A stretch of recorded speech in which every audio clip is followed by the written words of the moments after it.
You will do as I say. What, and do as you do?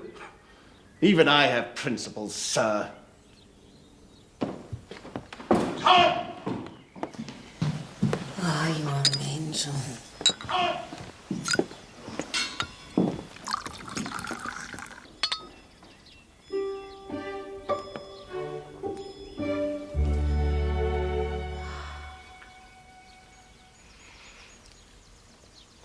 Dear Susie, news items. Sir Thomas has dragged Tom along with him to the West Indies to protect our interests there. Maria has found herself a fiancé, a Mr. Rushworth, who Sir Thomas has approved by post. Everyone seems delighted with him, except Edmund, who says that if he had not £12,000 a year, we should think him prodigiously dim. Consequently, there is a new urgency to Julia's search for a suitor.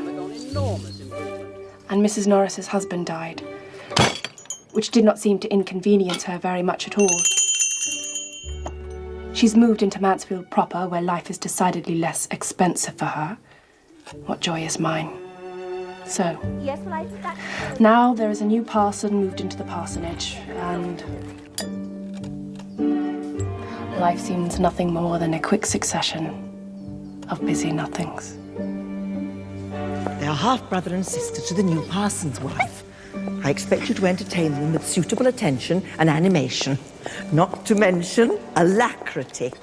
I might need the rest of the morning to recover from the Withrow's ball last night, Mrs. Norris. I'm just a mite sluggish. Indeed. Mr. Rushworth, if you please.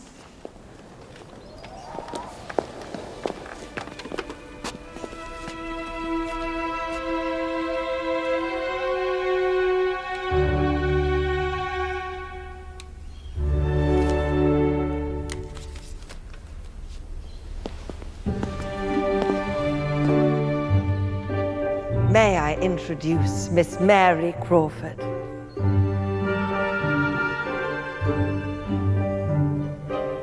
And her brother, Mr. Henry Crawford. This is my sister, Lady Bertram. Mr. Edmund Bertram.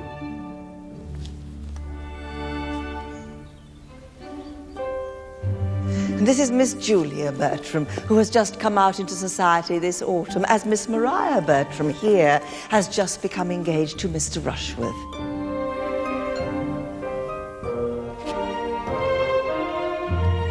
Perhaps you passed Mr. Rushworth's magnificent estate on the way here, the one with the spectacular gardens, Southerton.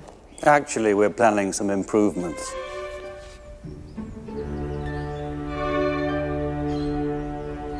And Fanny Price.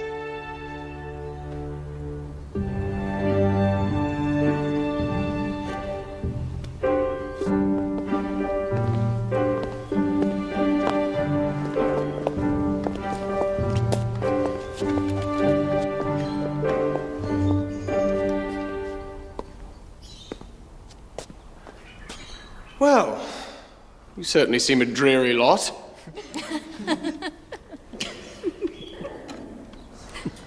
Please, do join us in our game, Mr. Crawford.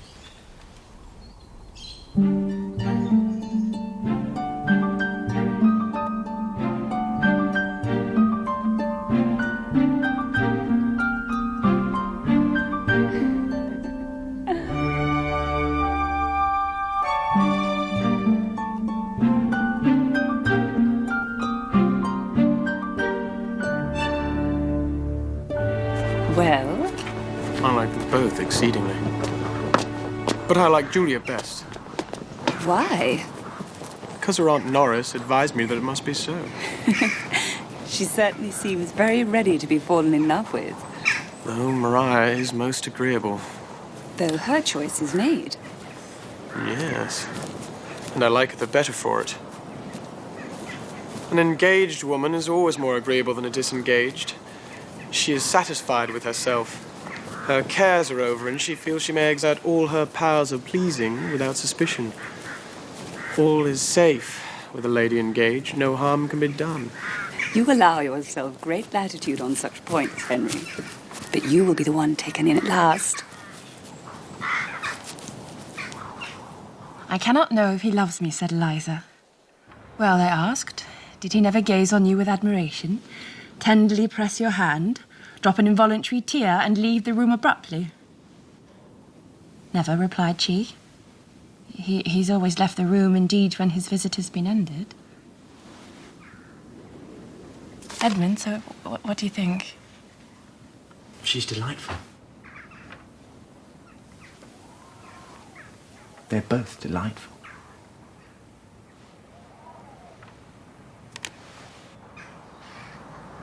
There could be no harm in my liking an agreeable man. Everybody knows my situation. Must you always win? Even when you already have your prize? Julia, there will be little rubs and disappointments everywhere. If one scheme of happiness fails, human nature turns to another.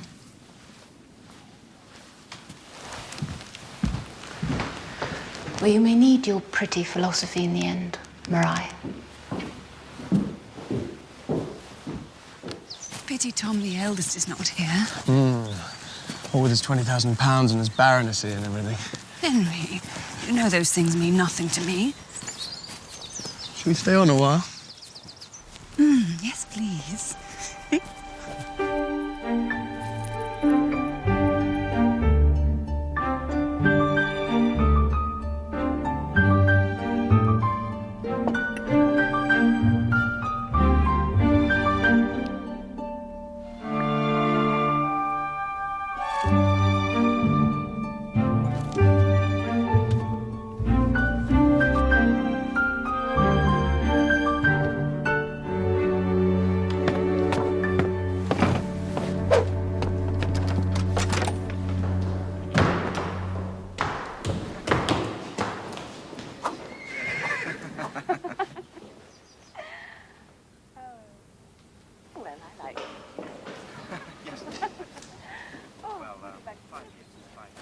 We've had her.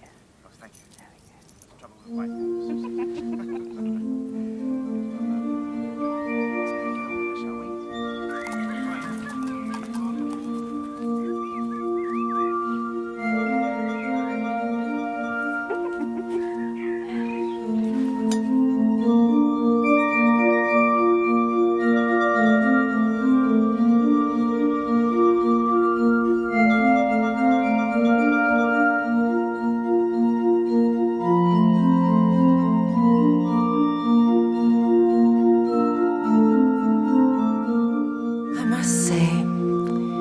Pleasures of life rarely transcend a moment such as this.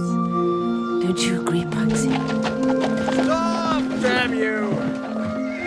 Tom, are you well? Is there war? Where's Sir Thomas? What news? Edmund, come quickly. Tom, what of Antigua? Where's Father? Ah, yes. Antigua. All the lovely people there paying for this party. Tom, we thought you were in Antigua. Please. Tom returned from Antigua somewhat sooner than expected, so he spent a while in London. I found him in the green room of the Covent Garden Theatre. In a theatre? Yes, it happens to be where they're restaging this delicious little slice of naughtiness called Lover's Vows. Oh, I've heard of that. But Tom was a charming parasite to the process until he ran out of cash. And since I found myself quite capable of sympathizing with the tragedy of unwarranted poverty, I chose to deliver him to his family, whom I now find to be so very loving and beautiful. And solvent. Solvent?